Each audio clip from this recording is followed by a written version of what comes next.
Evangelho de João, no capítulo 10. Se você já encontrou sua Bíblia, você que está em casa, nos acompanhando de casa, que Deus abençoe você, onde você estiver. Que a voz do bom pastor chegue ao seu coração, assim como a todos os nossos corações. Que o Senhor Jesus, o nosso bom pastor, ouça a nossa voz e que nós ouçamos a voz do nosso bom pastor. Amém. Amém. Eu leio o versículo 19, texto maravilhoso do Evangelho. Diante dessas palavras, os judeus ficaram outra vez divididos. Jesus outra vez causando. É muito interessante, é maravilhoso ver Jesus causando. De novo ele fala coisas, faz coisas que deixam os judeus divididos, criando confusão. O pessoal não sabe o que fazer com Jesus. Deixou os judeus, ficaram outra vez divididos, e muitos deles diziam: ele está endemoniado. Ou então ficou louco de vez. Por que ouvi-lo? Mas outros diziam, João capítulo 10, 21. Essas palavras não são de um endemoniado, não. Pode um demônio abrir os olhos aos cegos? Então é tão extraordinário ver Jesus, por onde ele vai passando, vai deixando vai causando esse incômodo, esse desconforto, né? essa angústia nas pessoas, que acusam-no de endemoniado, de louco, ficou louco de vez, perdeu o juízo. Imagina, Jesus, o Deus sem juízo, Deus que perdeu o juízo, ou Deus sem juízo, né? No outro sentido. É Jesus. E sabe que, estudando o Evangelho de João, nessa caminhada que nós estamos fazendo, eu estou cada vez mais encantado com o Evangelho de João e com Jesus que eu tenho encontrado no Evangelho de João. E olhando para esse Evangelho de João e tentando seguir os passos de Jesus, que está nos levando na direção do Pai dele, nos mostrando quem é o Pai dele, como é o Pai dele. Esse Deus que nós chamamos de Pai, Jesus nos revela esse Deus, e andando com Jesus no Evangelho de João, lembra que nós já falamos, já conversamos aqui, que Jesus de vez em quando entra numa esquina, quem está desatento passa batido e perde Jesus de vista. Vai acreditando que Jesus está logo ali à frente, não está, já entrou para um lado, entrou para o outro, virou uma quebrada e tal. Aqui, nesse momento aqui, Jesus, ele entra ele pega uma diagonal que o pessoal passa reto, e inclusive o diabo. Inclusive o diabo passa reto aqui. Porque aqui eles falam: ficou louco de vez. Não está falando nada com nada, não fala coisa com coisa. Perdeu a noção da realidade, está desconectado. Não fala mais nada com nada. Jesus ficou louco, porque não foi a primeira vez que chamaram Jesus de endemoniado. No capítulo 8 ele já tinha sido chamado de endemoniado. Chamaram-no de endemoniado e de samaritano. Capítulo 8, versículo 48. Lembra-se que naquela época um judeu orava dizendo o seguinte: Deus, eu te agradeço que não nasci mulher, não nasci cachorro e não nasci samaritano. Então chamaram Jesus de samaritano e de endemoniado. Agora, de louco, parece que foi a primeira vez. Falou: enlouqueceu, perdeu de vez o juízo. Não fala coisa com coisa. E de fato, à medida em que Jesus vem andando e vem agindo, e vem falando do seu Pai, e vem falando da relação que ele tem com o Pai, e vem se mostrando e se revelando Filho de Deus, e agindo em nome de Deus, e dizendo, olha, eu estou aqui, e o fato de eu estar aqui significa que Deus está aqui, porque Deus se fez carne aqui, é o Deus encarnado, agindo e falando. É nessa perspectiva que Jesus está presente aqui com essas pessoas. Mas a maneira como Jesus se comporta, o que ele fala, não combina com o que as pessoas pensavam de Deus. Veja que nós passamos pelo capítulo 8 do Evangelho de João, onde Jesus está diante de uma mulher que lhe fora trazida, tendo sido flagrada em adultério. E a lei de Moisés mandava apedrejar. E Jesus poupa aquela mulher do apedrejamento. E diz a ela, eu não te condeno. Eu não te castigo. Depois ele vai e encontra no capítulo 9 um cego de nascença, que conforme crença da época, nascera cego porque estava sob maldição divina. E se Deus amaldiçoa alguém a ponto desse alguém nascer cego, ninguém pode curar esse cego de nascença, porque significa cancelar uma ordem de Deus. Mas Jesus cura o cego de nascença, e ao curar o cego de nascença, ele está dizendo, olha, eu falo em nome de Deus, e eu consigo agir e fazer coisas que só Deus tem autoridade para fazer. Eu perdoo o pecado da mulher em adultério, e eu cancelo a maldição, eu reverto a maldição, ou eu explico para vocês que maldição não é coisa do meu Pai. Então Jesus ele vem dizendo, olha, no capítulo 8 aqui é extraordinário, se você pegar o capítulo 8, versículo 15, Jesus dizendo, eu não julgo ninguém, é surpreendente, eu não te julgo, eu não te condeno, eu não te castigo, eu não te amaldiçoo. Convenhamos, o pai de Jesus no Velho Testamento não construiu a sua reputação dessa maneira. O Deus que Israel conhece é um juiz justo e severo e rigoroso, que julga, que condena, que pune, que castiga e que amaldiçoa a maldade dos pais nos filhos até segunda, terceira e quarta geração. E quando vem Jesus dizendo, não te julgo, não te condeno, não te castigo, não te amaldiçoo, isso não é possível. Não está combinando. E depois Jesus ainda inicia um discurso, aí no capítulo 8, versículo 21, ele diz assim, olha, eu vou embora e para onde eu vou, vocês não podem me acompanhar, e vocês vão procurar por mim, não vão me achar, vou embora. Então João capítulo 8, versículo 22 diz assim, eu estou indo embora, e vocês não vão me achar. E as pessoas começam a pensar que Jesus vai se matar. Fala assim, será que ele está com um espírito suicida? Vai morrer? Bom, até poderia Jesus dizer assim, também, já me juraram de morte, já me chamaram de endemoniado, já me xingaram de tudo que é nome, eu vou morrer mesmo. Você está com mania de perseguição, Jesus? Estou com mania de perseguição? Não, vocês estão me perseguindo. Vocês já disseram que querem me matar. Mas aí depois, as pessoas dizem assim, olha, eu estou achando que Jesus quer se matar. E quando chega no capítulo 10, que ele vai falar do bom pastor, e no capítulo 10, o versículo 11, ele diz, eu sou o bom pastor dá a sua vida pelas ovelhas,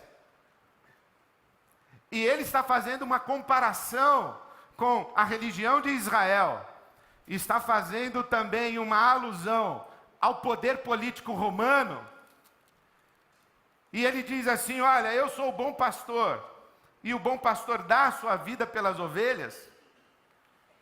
Senão, não estou entendendo, Jesus. Eu falei: vocês não estão entendendo mesmo. Jesus diz assim: olha, eu sou o bom pastor, e o bom pastor dá a vida pelas ovelhas. Ele falou: não, o bom pastor não dá a vida pelas ovelhas. O bom pastor cuida das ovelhas.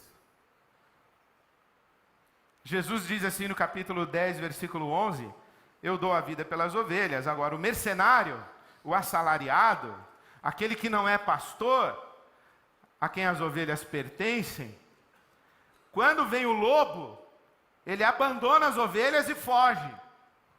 E Jesus diz: mas eu não, eu dou a minha vida pelas ovelhas. Eu impeço que o lobo coma as ovelhas, e eu deixo que o lobo me coma. Eles falam: não é assim, Jesus. Porque para Israel, o pastor não é essa figura fraca, vulnerável, que pode ser engolida pelo lobo. Quem é pastor em Israel é Davi, que a Bíblia descreve como um menino de aspecto gentil. Mas não se esqueçam, é verdade sim, as aparências enganam. Quando Davi está no campo de batalha, o exército filisteu está organizado, o gigante filisteu está lá gritando: tem homem aí, tem homem aí. O Davi, pequenino, um menino com aspecto gentil, ele diz: tem sim. Então o pessoal olha e fala: desse tamanho. E aí Davi diz assim: ó, eu matei um urso, matei um leão e vou matar esse gigante aí. E vou em nome do Senhor dos Exércitos. Ele não fala: eu vou em nome da cruz vermelha enfrentar o... Não. É em nome do Senhor dos Exércitos. Eu vou passar o rodo, o trator em cima desse gigante, em nome do Senhor dos Exércitos. E o que te garante que você vai fazer isso? O nome do Senhor dos Exércitos. Mas que experiência de batalha você tem, ô menino? Ele é um soldado experimentado, é o maior lutador dos filisteus. Que experiência de batalha você tem? Matei um urso e matei um leão. Mato ele também. Davi é a figura do pastor, não é? Davi não dá a vida pelas ovelhas. Quando vem o lobo, o Davi não deixa que o lobo o coma. O Davi mata o lobo. O que eles estão esperando é que Jesus diga o seguinte: ó, eu sou o bom pastor, quando o lobo se aproxima eu mato o lobo. Eles não estão querendo que Jesus diga: eu sou o bom pastor dá a vida pelas ovelhas. O bom pastor morre. Quem é o bom pastor para Israel? É o Salmo 23. E o bom pastor do Salmo 23, ele é fraco, vulnerável, morre? Não, o bom pastor do Salmo 23 guia, conduz, nutre, apacenta, cuida, protege, atravessa corajosa e ousadamente o vale da sombra da morte. E mais, o bom pastor do Salmo 23 prepara um banquete para as suas ovelhas na presença dos inimigos, e as ovelhas, honradas e ungidas, com o óleo a escorrer de sua cabeça, se refestelam no banquete, desfrutam do banquete, enquanto os lobos estão olhando e salivando e com ódio e querendo avançar sobre as ovelhas, mas as ovelhas, na presença do bom pastor, não estão nem aí para os lobos, porque o bom pastor está presente, na presença dos meus inimigos. Eu não estou nem aí para os meus inimigos, porque o bom pastor está presente, a sua vara e o seu cajado me protegem. Aí vem Jesus e diz assim: eu sou o bom pastor dá a vida pelas ovelhas. Fala: enlouqueceu de vez, né? Agora chega. Já veio com esse papo de eu não julgo, eu não condeno, eu não castigo, eu não amaldiçoo, e agora vai dizer eu também não, eu morro. O que eles estão esperando é que aconteça no tempo deles, oprimidos por Roma, o que aconteceu com Moisés. Porque eles estão falando assim, ó Jesus, um cara assim, um profeta, do tamanho assim que você diz que foi Moisés, que quando o faraó estava oprimindo o nosso povo, os nossos antepassados, Moisés foi lá e nos tirou com um braço forte do Egito. Um rei assim, desse tamanho que você está dizendo que foi Davi. Quem foi lá e matou o gigante. Agora você vai dizer que vai morrer? Não serve para nós. E Jesus está dizendo, vou morrer. Eu vou morrer, mas com um detalhe. Eu vou morrer não é porque eu sou fraco. Eu vou morrer não é porque eu não consegui vencer o lobo. Eu vou morrer porque eu vou me deixar matar. Eu vou morrer, não é porque o lobo é mais poderoso do que eu. Eu vou morrer porque eu vou deixar que ele me mate. Vocês não estão entendendo mais, Jesus. Por que o senhor vai deixar o lobo matar o senhor? Não estou entendendo. Falei assim, eu vou. Na verdade, o lobo pensa que está me matando, mas ele não está me matando. Eu estou dando a minha vida. E eu tenho o poder para dar a minha vida e para tomar de volta. Porque qualquer um pode dar a sua vida, por alguém ou por uma causa. Mas só Jesus pode dar e tomar de volta depois de tê-la dado. João capítulo 10, versículo 17. Por isso é que meu Pai me ama, porque eu dou a minha vida para retomá-la. Ninguém a tira de mim. Ninguém a tira de mim. Mas eu dou a minha vida por espontânea vontade e tenho autoridade para dá-la e para retomá-la. Ora, o que Jesus está dizendo aqui é um mistério de Deus revelado no Evangelho que nem o diabo entendeu. Aqui ele virou uma esquina que nem o diabo conseguiu acompanhar. Aqui o diabo perdeu Jesus de vista. Na verdade, aqui o diabo, ele começou a achar que ele estava ganhando. Ele começou a achar que ele estava vencendo. Jesus começa a dizer, vou morrer, eu vou sofrer, eu vou morrer, eu vou sofrer. Mas você sabe que é uma característica de nós, finitos. Ouvido seletivo, né? Sabe o que é ouvido seletivo? Você ouve aquilo que você quer ouvir. Você ouve o que você gosta. Você ouve o que é conveniente para você. Então o diabo ouviu Jesus falando, vou morrer, vou morrer, vou morrer. Ele falou, boa. Mas eu acho que ele não ouviu, vou ressuscitar ao terceiro dia. Ouviu só a primeira parte. Aí um dia o diabo chegou e falou assim para o pessoal, bora prender Jesus. Aí o pessoal, bora. Porque ele é um profeta que não fala nada com nada. Ele é um sujeito louco. Falei, vamos julgar Jesus e assim fazer um julgamento bem fraudulento e ferrar com ele? Aí, bora. Vamos crucificar Jesus? Vamos. E o diabo nessa, ele está pensando que ele está no controle.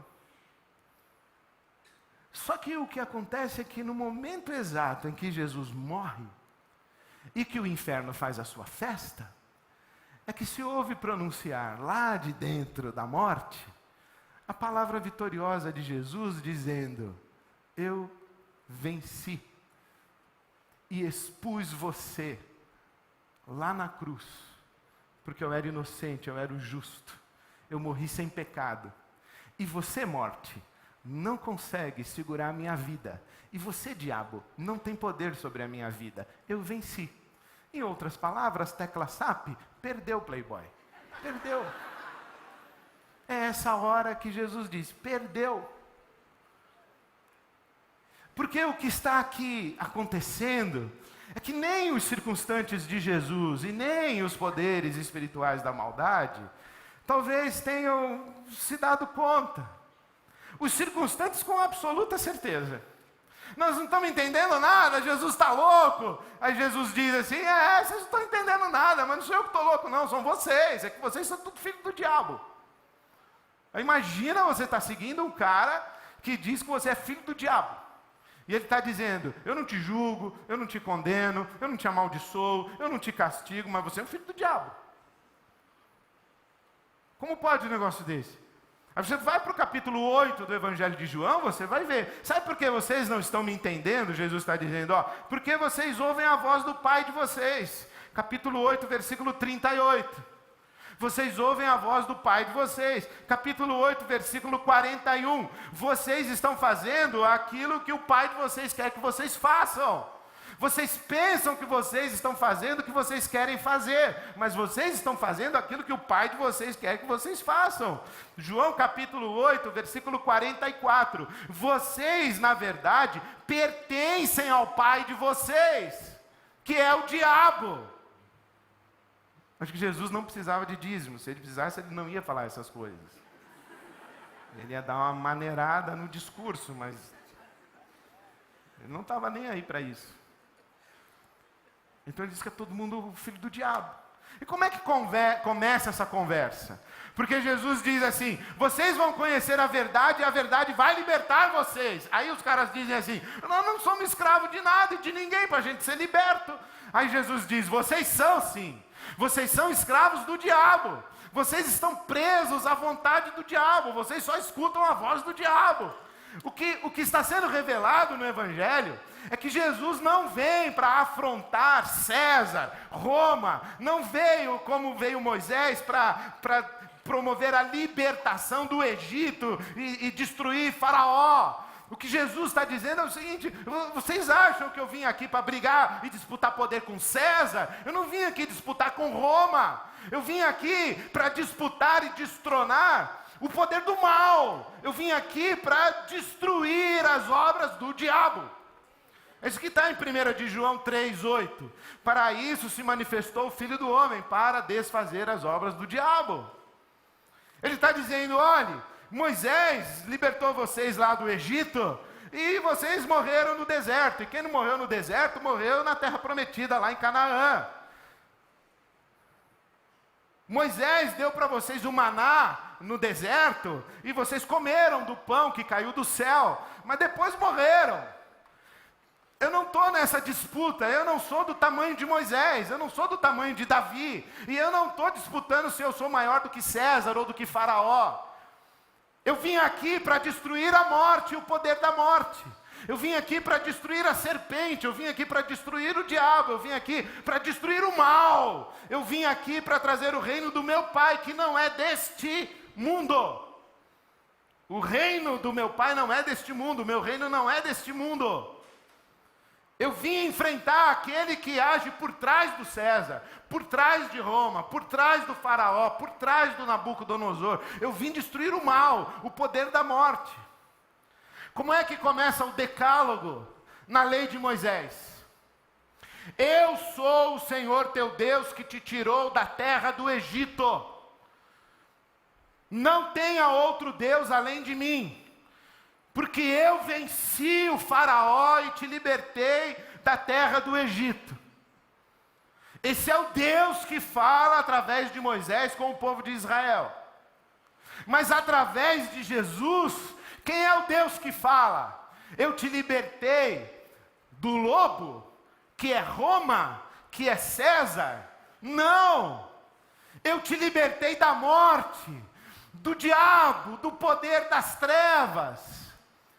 Eu te libertei da morte, porque eu sou o Alfa e o Ômega, o princípio e o fim. Eu estive morto, mas eis que vivo pelos séculos dos séculos, e tenho nas mãos a chave da morte e do inferno. Essa, a vitória de Jesus, é uma outra vitória, contra um outro inimigo, e com uma outra dinâmica de vitória. É isso que Jesus vem fazer. Por isso é que em Hebreus capítulo 2 diz assim, que Jesus morre para libertar todos aqueles que viveram oprimidos. Hebreus 2,14, você vê na sua Bíblia. Por exemplo, assim, gente que tem medo de morrer. Você tem medo de morrer? Não precisa. Jesus morreu para libertar você do medo de morrer. Eu odeio a morte. Odeio a morte. Não quero morrer. Não quero morrer, não. Odeio a morte. Não tem morte bonita, não odeio a morte. Ah, pastor, você tem medo da morte? Eu não tenho medo da morte, eu sou que nem o Rubem Alves, tenho pena. Você tem medo de morrer? Não, tenho pena. Eu acho a vida tão maravilhosa, não quero morrer. Mas também não tenho medo de morrer. Porque Jesus já trouxe à luz a vida e a imortalidade na sua ressurreição. E como foi que ele venceu a morte e o poder da morte? Morrendo. Morreu, deu a sua vida. E ao ressuscitar, trouxe à luz a vida e a imortalidade. E nos promete a ressurreição. Aí é que a gente vai entender aqui, João capítulo 10, Jesus falando das ovelhas dele. Eu sou o bom pastor, que dá a vida pelas ovelhas. Capítulo 10, versículo 27. As minhas ovelhas ouvem a minha voz, eu as conheço e elas me seguem. E eu lhes dou a vida eterna, e elas jamais perecerão, e ninguém as poderá arrebatar da minha mão. E o meu Pai, que as deu para mim, é maior do que todos, e ninguém as poderá arrebatar da mão do meu Pai, porque eu e o Pai somos um. Olha, o que Jesus está dizendo é isso, que ele vai pegar você, colocar na palma da mão dele, e vai fechar. E o Pai dele, que é maior do que todos, vai pôr a mão aqui, e ninguém vai conseguir tirar você daqui de dentro. E aí o apóstolo Paulo diz assim: estou certo que nada pode nos separar do amor de Deus que está em Cristo Jesus. Nem a morte. Porque essa é a grande vitória de Jesus. Esses caras não entenderam quando Jesus falou. Tem gente que ainda não entendeu hoje, e nem o diabo entendeu. Porque quando você lê o capítulo 2 da primeira carta aos Coríntios, esse é um versículo, se você gosta de sublinhar a Bíblia, sublinha esse. 1 aos Coríntios 2, 8. Que se os príncipes desse mundo soubessem da sabedoria de Deus, que é loucura para os homens, eles não teriam crucificado Jesus. Então, o Paulo escreve aos Coríntios dizendo o seguinte: olhe, vocês pedem sabedoria e dizem que a mensagem da cruz é uma loucura. Na verdade é mesmo. Mas a loucura de Deus é mais sábia do que a sabedoria dos homens. E vocês pedem sinais e pedem poder, mas nós falamos do Cristo crucificado, porque a fraqueza de Deus é mais forte do que a força dos homens. E vocês não entendem o reino de Deus. Vocês não ouvem a voz do Cordeiro de Deus, que deu a sua vida. Vocês não seguem a voz do bom pastor. Vocês são filhos do diabo. Vocês têm uma outra categoria de reino. No reino que vocês constroem, vocês julgam, vocês condenam, vocês castigam, vocês amaldiçoam, e vocês matam e destroem. Mas na Bíblia Sagrada, quem vem para roubar, matar e destruir é o diabo. Deus vem para dar vida, e vida em abundância. E quando Ele dá vida, Ele nos ensina como viver. Porque quando Ele diz: as minhas ovelhas me conhecem, elas me seguem, elas ouvem a minha voz e me seguem, então nós seguimos o Jesus, chamado Filho de Deus, o Príncipe da Paz, o bom pastor que dá a vida pelas ovelhas. Então nós seguimos Jesus. E como é que Jesus vai andando? Ele se encontra com uma mulher que deveria ser apedrejada, e ele diz: não te julgo, não te condeno, não te castigo, não te amaldiçoo, não te apedrejo, não te mato. Eu dou a vida por você. Esse é Jesus. Esse é Jesus. O maior vitorioso não é aquele que destrói o seu inimigo, é aquele que se reconcilia com o seu inimigo. O maior vitorioso não é aquele que tem poder para esmagar o seu inimigo, é aquele que tem o poder para estabelecer uma relação de amor com o seu inimigo. E é isso que Jesus faz e nos ensina a fazer. Esse é o nosso caminho. Por isso ele tem um outro inimigo que não é César. Ele tem uma outra vitória que não é uma vitória nesse mundo. E ele tem uma outra dinâmica de batalha, que não é na força bruta, é na fraqueza do Cordeiro. Esse é Jesus, o nosso Senhor. É por isso que nós esperamos esse dia da vitória, em que virá o nosso Salvador, virá nas nuvens para nos buscar. E nós esperamos mesmo, assim como a noite aguarda o sol, como a brisa espera um dia soprar, como o rio anseia pelo mar, eu também espero que o Cordeiro venha, mas enquanto o Cordeiro não vem, eu aqui estou seguindo o bom pastor. E quando eu desenvolvo um estilo de vida beligerante, vingativo, destrutivo, maldizente, ameaçador, um estilo de vida que vai multiplicando adversários, inimigos, e que vai profetizando mal e maldade, e vai amaldiçoando gente. Jesus olha para mim e fala: que pastor você está seguindo? Você é um filho do diabo. Você tem que ouvir a voz do bom pastor. Eu sou o bom pastor. Onde você aprendeu isso? Às vezes eu penso que tem uns versículos na Bíblia de um pessoal aí que não tem na minha.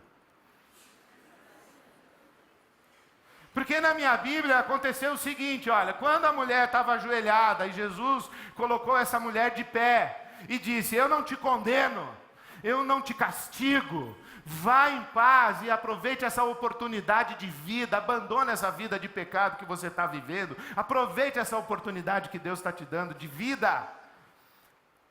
Os homens que queriam apedrejá-la estão saindo. E na minha Bíblia eles saem e Jesus não fala nada para eles. Mas parece que tem a Bíblia de um pessoal que tem outros versículos.